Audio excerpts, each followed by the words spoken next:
Hello, fellow flames. Welcome to my kickoff of the Twin Flames Confessions series. Today is the first series in a series to come that is my goal to show up and share my journey from an insider's perspective and bring with me teachers, facilitators, and impactful people on my journey that's helped me through this ascension process. And that together we can answer questions for you and the questions that you've been wanting to hear.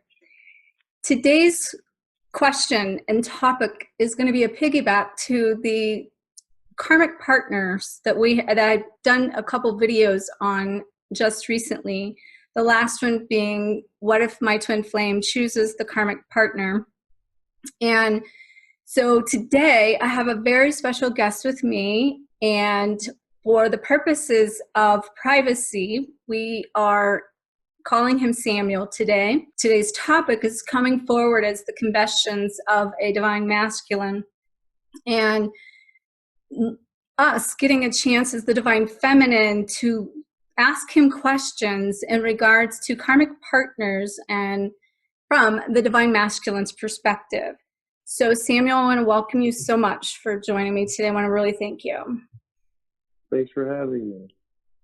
I really appreciate it. So I do also want to say before we kind of start here, we do plan to, in this series that I'm going to be doing with Samuel, we're starting and jumping straight into the karmic partner situation.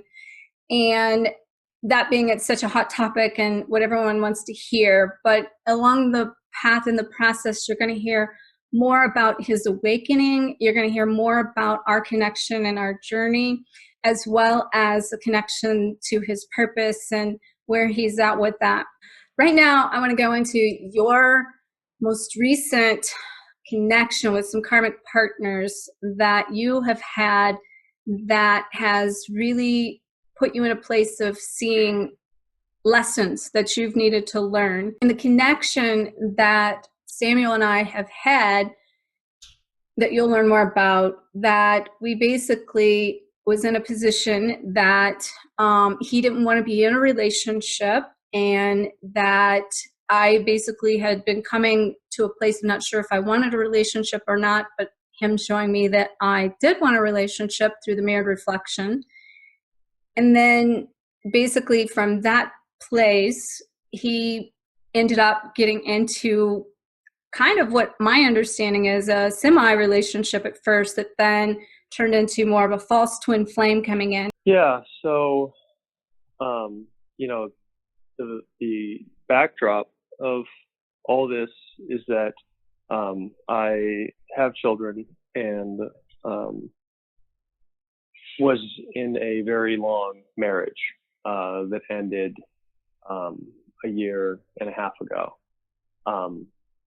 And following that, there was a period of time where there was just nothing in terms of romance.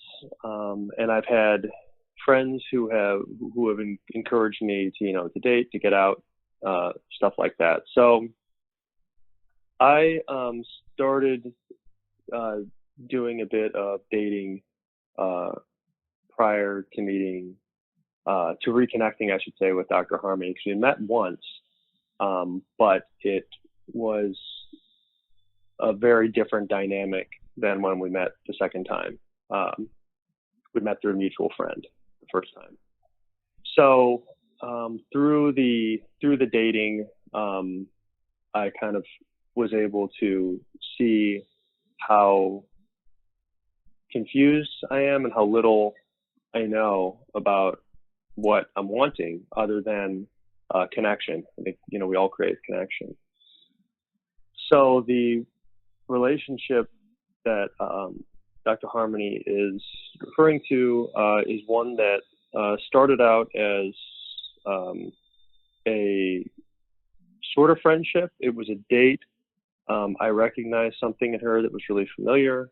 She and me I didn't really want to muddy the waters with romance, but after about a month, it went that way, and it really heated up for both of us in terms of kind of forcing, I'd say, certain roles between us, with me as kind of this like vessel of security, and with her as this person that I was feeling really responsible for and entangled with.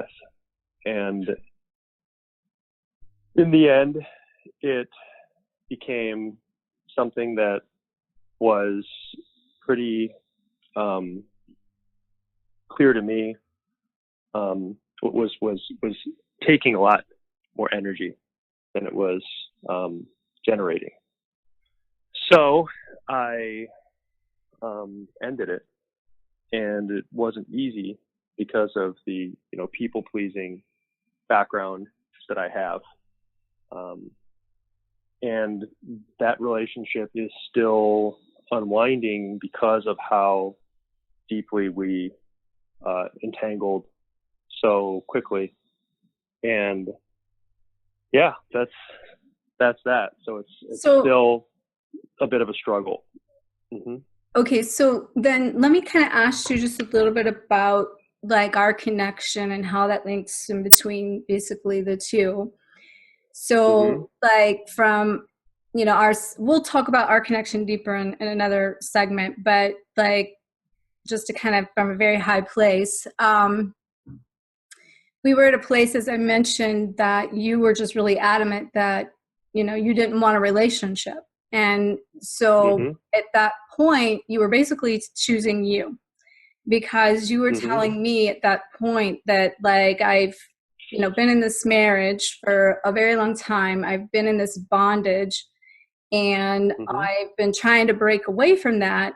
But at the same token, you never really had like found your own power. You wanted out of that for so long. I think you were probably unhappy for a long time, and it took a long time to get out of that. And you're still getting definitely. Like you're still getting that out of that as well, because even that is not finalized. So yeah, we have a business together. Right. And then with the children. So you mentioned the children. I want to bring that up. And it might have been in another segment I was going to talk about it, but this is perfect because children tend to be a lot of times the reason why there is a karmic partner. Can you talk about how hard it was to leave your marriage, and how hard it was like, and how your children are so much entangled in that process of keeping you connected, or having kept you connected to where you are with that? The marriage happened because of a pregnancy, and a big piece of not ending it was a big piece, not everything, but the big piece was disappointing the children. Let's have you answer the one about why would you use your 17-year-old, which I think you have a 17-year-old, as an excuse. I do not want to commit to me. Okay, we're going to use me as an example here. Why would you choose like to do that, as far as like, say, for instance, I'll give you what that means, that you're staying in it with your 17-year-old and protecting her in a sense of you have family obligations, issues, a business, things to untangle, things that are protecting them.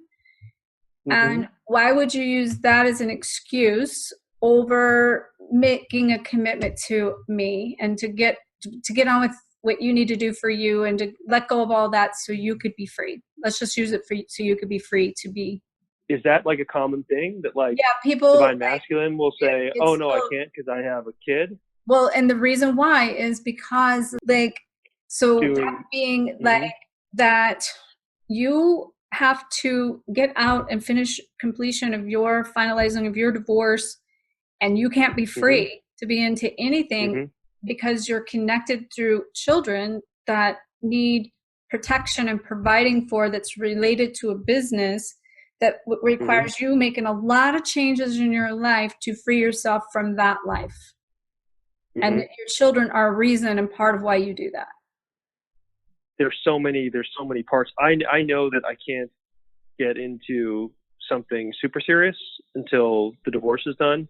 Right. And that's what we're kind of talking about here. Like you would so the tricky part, it doesn't have anything to do with my 17-year-old. It actually has to do with my 7-year-old. Yeah. Because we live in different so let's just say now. children in that case. Yeah. So I so think the main thing is just that it's not where it connects to you. I think is just that you are afraid of how you'll survive to provide financially for these children to have a place to live. This is my point. Yeah, well, with the business part, yeah, absolutely. But that's so I'll say this with my 17-year-old, the reason that I don't give much space, and with the women that I've dated here, I don't give much time to them because my kids and I are so close, and like they really notice when I'm not around. Yeah. And I don't want to bring anyone into their life who's anything other than a friend. Yeah. So there you go. That's that could also be another thing about that is protecting them, from a standpoint of you would probably pull up your guilt if you was out dating all the time and leaving your kids at home or not spending time with them, basically, right?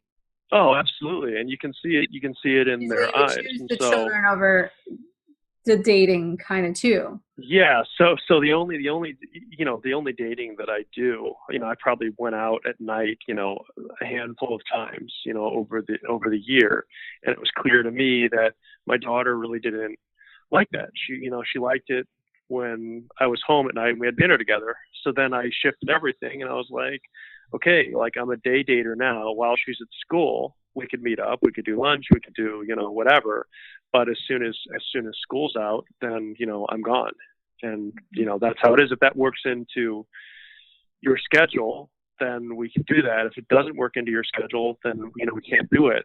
And those are just, those are boundaries, it's about forming boundaries that make sense. And as hard as they are to stick to, you just stick to it. You've got to.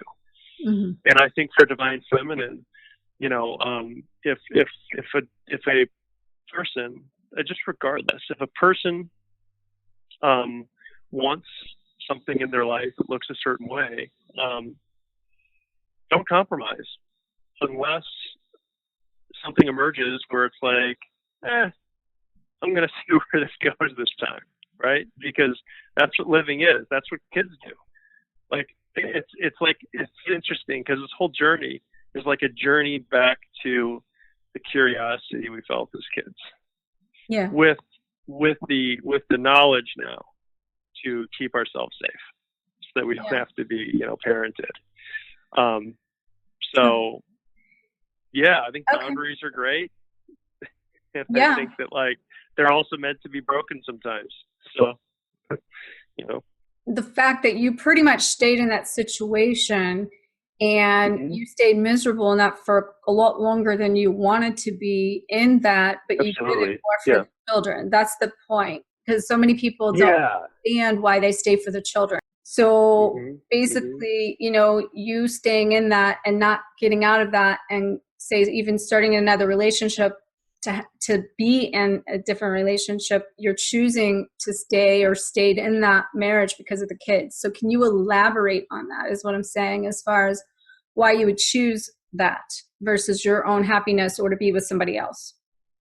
Oh yeah, absolutely. Well, like I would explain to my friends who don't have children, when you have a family, it's its own like ontological thing. That's a lot more powerful than, any individual involved. At least that's the way I felt it. And so, deciding to change the formation of our relationships in such a radical way, as far as not wanting to be in a romantic, intimate life partner with the mother of my children was, not something that's, to be taken lightly. And I always knew that if I weren't 100% sure, that I would stay in, regardless of how much suffering was involved, because of the guilt. That's been another, pretty dominant feeling in most of my life that I've been working with recently. Actually, it actually took ending the marriage to begin to work through a lot of dominant negative feeling thoughts that ran my life. But yeah, until it's 100%, and I remember I remember exactly where I was, and when I saw that it was 100%, that it needed to end. But prior to that, there was always at least one drop of doubt, and with one drop of doubt, what was it that took the final straw for you to make that choice? Well, we had moved to another city, and we were only seeing each other half the time. So we were going back and forth dealing with the business.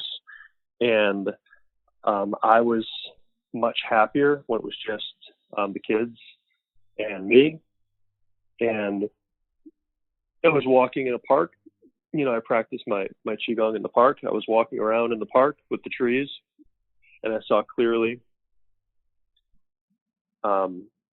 the last 20 years of my life. I saw clearly the next 20 years of my life. And I felt my energy. I had felt my energy shifting. I'm at an age in life where my energy that I used to use to kind of like repress and to manage the expectations of my belief structure. I would manage my emotions with this energy was kind of decreasing, and the emotions were ready to kind of get out in the open. So I saw 20 years in the future, 20 years behind, 20 years in the future on this trajectory. They didn't look good. It was basically suicide or addiction, and just complete submission to that, so that for the sole purpose of not disappointing anyone. And then the other possible future, I don't know. I couldn't see that. I can't see that. But it was clear to me that doing another 20 years of this was going to get worse, or best case scenario, it was going to stay about the same, but just get a bit more intolerable, as far as like the suffering and the repression and the complete absence of joy and beauty and color.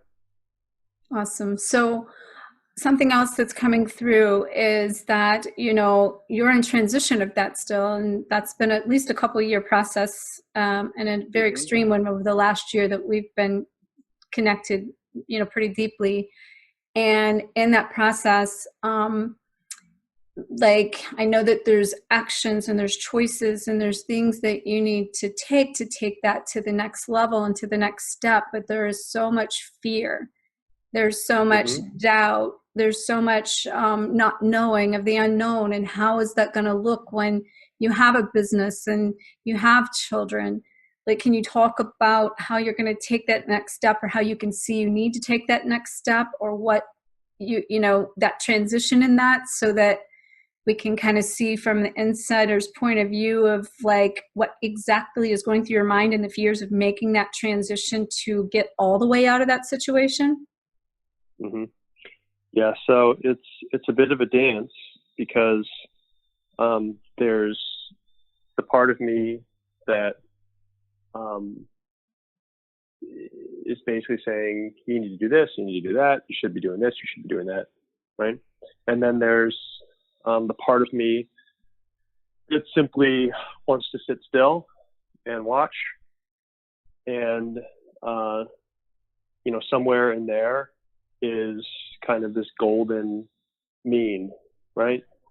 And And so I have to be real about not clearly seeing the future, and so not putting energy into running around kind of making false plans and learning this and learning that because I feel like I should be. Right now has been a real call to learning about what moves me, learning about, I guess, my internal machine and the movements of So that. now, would you say attracting these partners and myself into your life is the piece that's reflecting for you how to find yourself? Yes. So with the and every time I get some clear looks of some stuff, and it's like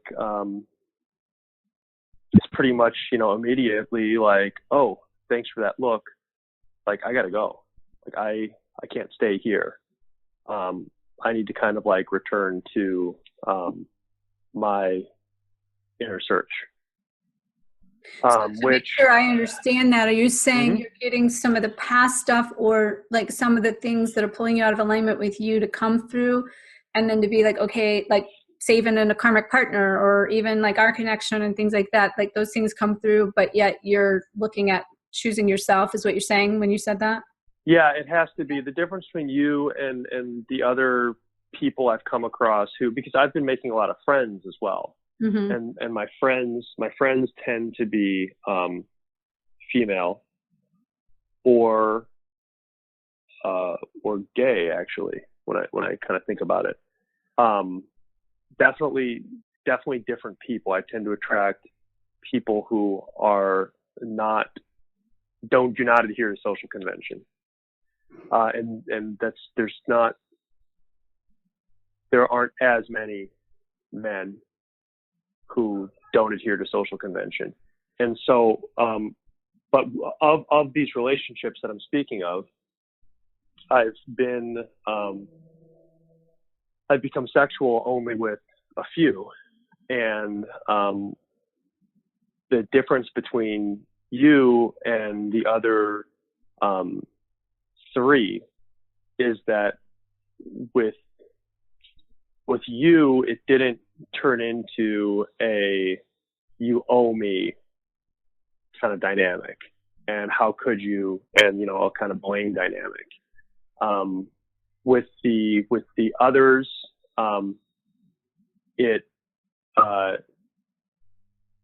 there was a lot of anger and kind of holding on that doesn't serve.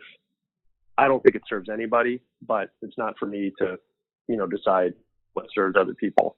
So basically, it certainly doesn't serve me. They're basically coming in a little bit lower vibration than you are at this point, allowing you to see your shot or your lessons that you need, so you get to practice and take back power in yourself and make choices that they're teaching you, that you can see where basically you're also triggering their codependencies, their own wounds, that is bringing stuff up for their own healing. And then it's allowing you to see that, to basically then claim your power back. Yeah. And the real challenge for me is the guilt and taking responsibility for everything that's bad. And traditionally, and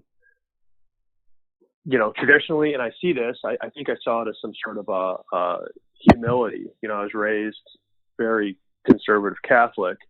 I think that I viewed humility as feeling shame about anything positive that you did or were involved in, and taking credit for anything negative that you did or were involved in, right? And so when I get into these relationships, so to speak, and I call everything a relationship, right? Because it's like mathematics. We're in relation to each other, all of us, all things. And there's no separation, but we can't realize that. outside of intellectually. But the relationships that I've entered into, the real challenge has been, and I've had friends who I did not go there with, even though there was kind of that desire in both of us. And it's because things get really complicated when they get sexual. For some reason, they get really complicated. That's been my experience. And the difficulty with me untangling is that, if somebody's blaming me, then my default, going back to my earliest memories of childhood, is saying, yes, I'm bad, regardless of what it is. So, for instance, and this gets into the childhood wounds, when I was young and I was physically disciplined, then it was my job to go apologize. Hmm. So, I think that creates tension patterns in the body. And this is where internal work comes in. This is why it's so important to always be processing and trying to take responsibility. When that tension pattern is involved, and it tends to be, regardless of whether or not you did anything, quote unquote, if somebody blames you, the reaction is, oh, I'm being blamed, that must mean I'm bad. Mm-hmm. Which calls everything into question, because, I was also raised, with the notion that if there's smoke, there's fire, and if someone's acting guilty, they must be. And the reason that I always struggle with that is because I'm like, well, if anyone accuses me of anything, I always act guilty because I feel guilty. Mm-hmm. Why is that? I didn't know why that was. Now I know why that is, because of the internal work and because of these magical mirrors that I've been able to look into through, this journey in relation to other people. So, and then having to, when you say, I've never heard that, and I love that. So you're calling, like, everyone that shows up in your path as your teacher's magical mirror? Is that kind Correct. of what you just meant? Okay, wow. That's like a really cool way to look at that, because that says, first of all, you're willing to see, right? You're willing to look at it. You're willing to start owning it. And you're willing to take responsibility. I'm wanting to see it all. The real struggle is bringing new action into reality, because you're basically swimming against the current of yourself, quote unquote. Attention patterns that have been formed that are what you feel like you are. So let's talk about this really terrifying. A second then. So basically you're talking a little bit about the shift or be shifted. So let's just take for a second, and we'll talk more about your awakening and the things that I've taught you in our connection. And then basically that brought in then after our intimacy, and that somebody else had entered the picture. Then at that point, like, you started getting lessons basically from someone of showing you things that I couldn't show you because I didn't have the codependencies. I didn't have the things that were putting like labels on you to where I was going to like make a claim on you. I basically gave you a free way to love and a way to accept you, not own you. And I know that that's also something that you didn't want, which I'm not that way anyway. But on the flip side of that, because I couldn't show you those things, you also then needed those things to come to light so that you could see those things. So it took somebody that could show you the codependency, show you the ability to take back some power. In addition to that, kind of prior to that, like say with the ex being a really deep soulmate from a long period of time that you were closing out, then somebody kind of coming in to help you clear the karma that we call the karmic partners and clear the codependency. But you're not taking action. It's what you're talking about now. You haven't been taking the fullest action to step forward. And when you don't take that action, it becomes shift or be shifted. So then that's when you had false twin flame experience. It comes in like a freight train, smacks you upside the head, creates the bubble love, the intoxication, the deeper than you were even struck before, to really now have to detoxify that. So can you talk Mm-hmm. about that experience and how that was differently from the karmic person that came in that you kind of had that relationship with, and then how quick that person, because you even messaging me and thinking you had met your twin because it was like a twin Mm-hmm. experience. Can you share about that?